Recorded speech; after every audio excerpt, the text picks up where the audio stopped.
Hey guys, welcome back to another quick phone video. So today I have a little bit of Apple news for you guys and how it's not looking so good for Apple. So I know I don't make much Apple news, but I thought about it, starting since a lot of people do like Apple. There's always a debate between Apple and Samsung or Android and the iOS system, but let's go into it, guys. So in today's news, guys, Apple is starting to bring back the production of the iPhone X.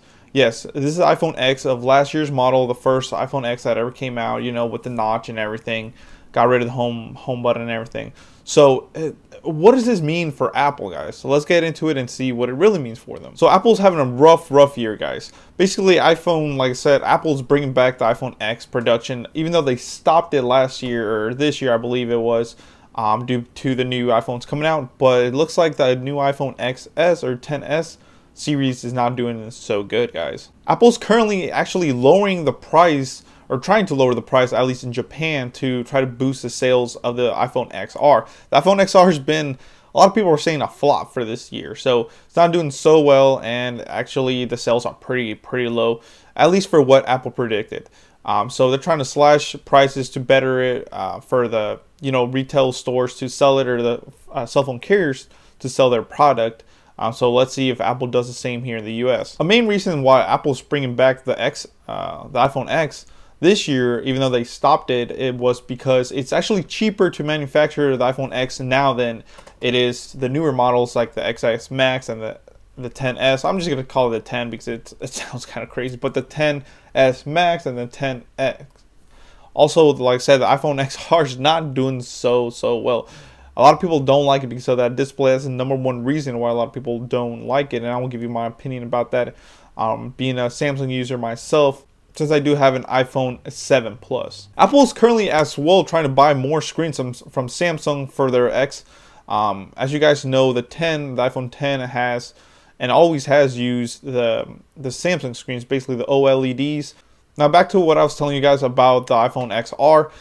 I've actually activated a couple and played with them. Yes, you can tell the difference between the iPhone 10 and the 10R or the XS.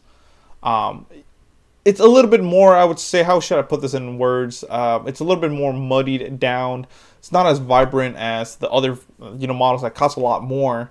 But it is what it is, guys. So even if you jump the brightness all the way up, you can still tell the difference. And people are talking about the pixels. Yes, you can tell the pixelation in the phone, but only if you really look pretty close, or if you're on Google and go to a white page and read some text, you can see a little bit of pixelation in the words and the letters. And why not get an iPhone X, guys, in 2018, Yes, it came out last year, but this phone is currently $100 off compared to when it came out. It was $1,000 right now. You can pick it up for $900, even cheaper now if you get a pre-owned one. But with the iPhone XR being $750 for another $150, you could go ahead and get an upgrade to the X, which is a lot better phone. Another thing with the 10 series, the XS series, should I say, is you can't really tell the difference between the 10 and the XS. Of course, the XS Max you can, because, well, it's a huge phone. But if you have the regular XS and a regular 10, you really can't tell the difference. Yes, the camera is slightly, I think, higher than the other one is, but it is what it is. You can technically use 10 case on the XS, depending on the case and how it's made. But I've managed to actually make some fit. And the only other difference that you can tell is, of course, one having that new gold color, which is finally gold, not that pink. I hate that pink gold, and they shouldn't have called it gold if it looks rose gold, really. So what do you guys think, guys, about this? I honestly think, it's about time that Apple kind of got dethroned, and they're losing. They're still, a $1 trillion company. Don't get me wrong. They're making money. They're not going bankrupt or anything. It's just their sales are not what they used to be, and this is probably a telltale sign of, their reign is starting to end. You can get cheaper phones, especially Android phones that can keep up with Apple. But of course, Apple has that whole ecosystem, and since I got an iPad, I'm starting to learn how that ecosystem just is pretty good. I'm not gonna lie. Like I said, I'm a Samsung user. I love Samsung, but the whole ecosystem that they have revolving around them is pretty good. So kudos to Apple. So maybe this is kind of like a wake-up call of, hey, go ahead and make better phones for our market, you know, and our customers. So what do you think? What do you guys think in the comments below? Let me know, guys. Please comment, rate, subscribe. You can also donate via my PayPal description below. You can check out my website so the discussion keep going on.